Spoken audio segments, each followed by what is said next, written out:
heck? They have to be able, that's got to be so bright on that ship. Hello out there, everybody. Manny here at Area 503. And I hope you all have been well since our last video. Today I just want to talk with you all about some recent UFO sightings from around the world, and a brief interview with President Trump on the topic of UFOs and unknown aerial phenomenon. Check out this clip. We're reading more and more reports of Navy pilots seeing lots and lots of UFOs. Have you been briefed on that? What do you make of it? I have. I think it's probably, I want them to think whatever they think. They do say, I mean, I've seen and I've read and I've heard, and I did have one very brief meeting on it, but people are saying they're seeing UFOs. Do I believe it? Not particularly. Do you think you'd know if there were evidence of extraterrestrials? Well, I think our great pilots would know. And some of them really see things that are a little bit different than in the past. So we're going to see. But we'll watch it. You'll be the first to know. So the president had a short briefing about UFOs and UAP, but he doesn't particularly believe in them. He does, however, admit that our pilots are the ones who would know. And I agree with him. The pilots would know. Generally speaking, both commercial and military pilots are extremely reluctant to make a UFO report. Well, let's see what the mouth of the White House has to say on the subject.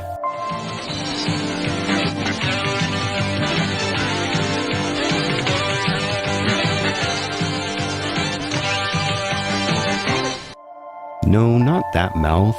Press Secretary Huckabee. When asked, she said this on the subject. Does the president believe in the existence of UFOs, and would he be interested in restoring funding for that program? Somehow that question hasn't come up in our back and forth over the last couple days, but I will check into that and be happy to circle back. So the press secretary either genuinely didn't know the answer to the question, or she ducked the question by stating that she would come back to it, which, to the best of my knowledge, she never did. Either way, we don't get an answer. There was, however, a speech that President Trump gave to Marines shortly before he announced the creation of the Space Force. Check this out. My new national strategy for space recognizes that space is a warfighting domain, just like the land, air, and sea. We may even have a Space Force. Develop another one. Space Force. We have the Air Force, we'll have the Space Force. We have the Army, the Navy. Space is a war-fighting domain. Well, I would like to respectfully disagree with the president on this one. The spirit of the Space Treaty of 1967 suggests otherwise. In fact, Article 1 states, quote, "The exploration and use of outer space, including the moon and other celestial bodies, shall be carried out for the benefit and in the interests of all countries, irrespective of their degree of economic or scientific development, and shall be in the province of all mankind," end quote. Now that hardly sounds like a war-fighting domain to me.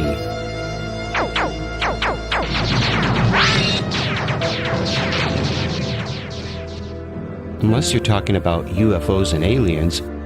People are saying they're seeing UFOs. Do I believe it? Not particularly. Well, now I'm really confused. Anyhow, now we're going to have a Space Force just in case, so I guess that's good to be prepared, because you never know what the future holds. And that's about all I can take talking about politics, so let's move on to our first sighting, which takes place on June 14th, 2019, over Lake Superior in Michigan. This clip has me extremely excited. It shows a pair of orb UFOs flying over the lake. The orbs keep blinking in and out and merging and then separating again. Yeah, it's moving towards us. Like real fast moving towards us. And there's no sound. You can't hear anything. And now it's stopped, it's hovering. This is the craziest thing I've ever seen in my life. It really is an intriguing sighting. At first I thought it might be a pair of drones, but they appear to be way too bright to be any sort of commercial drone.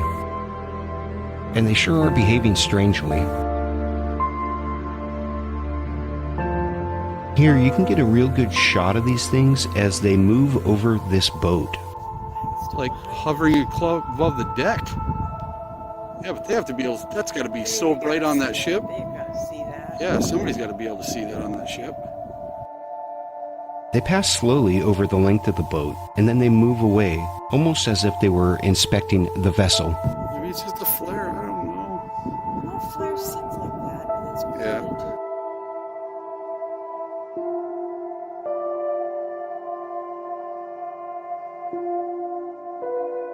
And then here, the UFOs move up and away from the boat.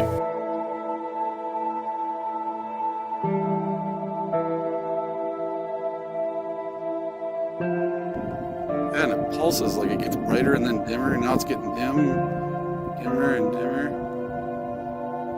Almost gone. Now there's two. Whoa. Did you see that? See, now the bottom one's gone.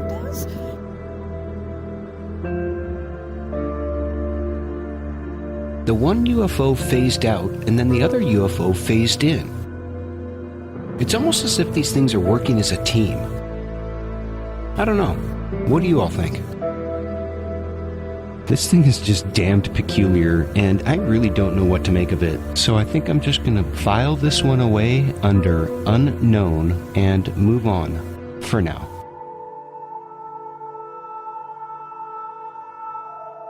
Our next sighting took place over Crum, West Virginia on June 14th. A witness reported to MUFON this strange flying disc caught on a film. Check out this clip. Okay, hold it right there. That was way too fast. Let's back this thing up and slow it down so we can take a better look at it. I had to slow this video down to 1/10 speed to get a good shot of it. Here you can see the UFO entering the bottom left of the screen, and it appears to fly upwards and towards the witness. This really is a stunning piece of footage, and we get several frames to analyze from this sighting, which is fortunate for us. Okay, let me stop it right here. Here we first get a good look at this UFO as it enters the frame, and at first it just appears as a little white speck. But as I start this back up, keep an eye on the movement pattern of this thing.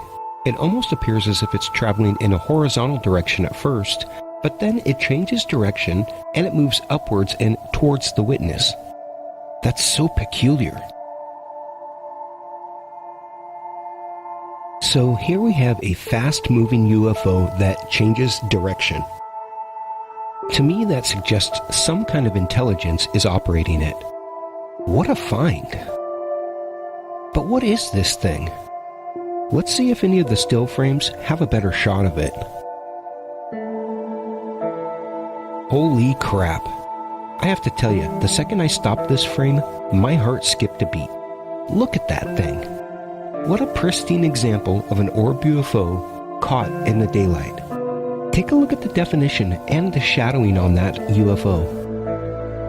Let's compare it to a shadow on one of the buildings. Wow, I have to say, that really looks legitimate to me. And judging by the size, it appears to be slightly larger than that air conditioning unit. I truly am astonished by this sighting, and I am at a loss to explain what sort of man-made object could move so quickly. In my opinion, this is either a legitimate UFO sighting or a sighting of some sort of top-secret craft. But I'm leaning towards it being a UFO spotted in Crum, West Virginia. So I'm going to add this one to my UFO files, and we will move on. Which takes us to Derry, New Hampshire, where an amateur drone operator caught some pretty strange footage. This was April 11th, about 1:40 in the afternoon. Simply just was out with the dog practicing flying this and didn't see anything until I got home. he was test flying his new mini quadcopter with its GoPro camera that day. Off she goes. And what it saw above the Robert Frost homestead in Derry has left him mystified. It crossed this entire sky in less than a second, in a little over half a second. Something zipped from left to right, shot as the copter was still warming up on the ground, barely visible until he slowed the video down. And when I went back and looked at it, frame by frame, I just couldn't explain what that was. Wow, that really is one fast-moving UFO. Check that thing out. I really like this sighting because the witness didn't even know that he had captured anything. That really tells me that the UFO was silent as well as moving at a very high rate of speed. Mark Podol, the chief investigator for MUFON assigned to the case, had this to say. My personal feeling is, based on my years of experience in looking at multiple UFO videos and UFOs, that I believe it is either an experimental aircraft that belongs to the U.S. that is unknown to us, or it's some kind of off-world craft. Well, it sounds to me like he thinks that this thing is real, and I, for one, agree with him. This is another fine example of a fast-moving, silent UFO, similar to the famous Tic Tac UFO released in 2017. I'll definitely be adding this one to my UFO files, and I'll try to follow up on this story later. Let's move over to St. George, Utah for our next sighting. On June 10th, witnesses filmed this strange sight in the sky. Now, to me, this looks less like a UFO and more like some sort of atmospheric phenomenon or some kind of unidentified technology.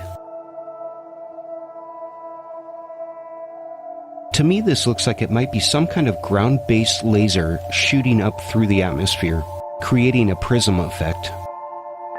Perhaps it's a laser telescope, or maybe it's some other type of ground-based laser.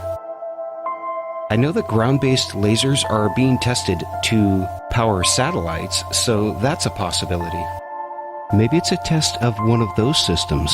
Either way, I'm pretty sure it's not a UFO, so let's go ahead and move on.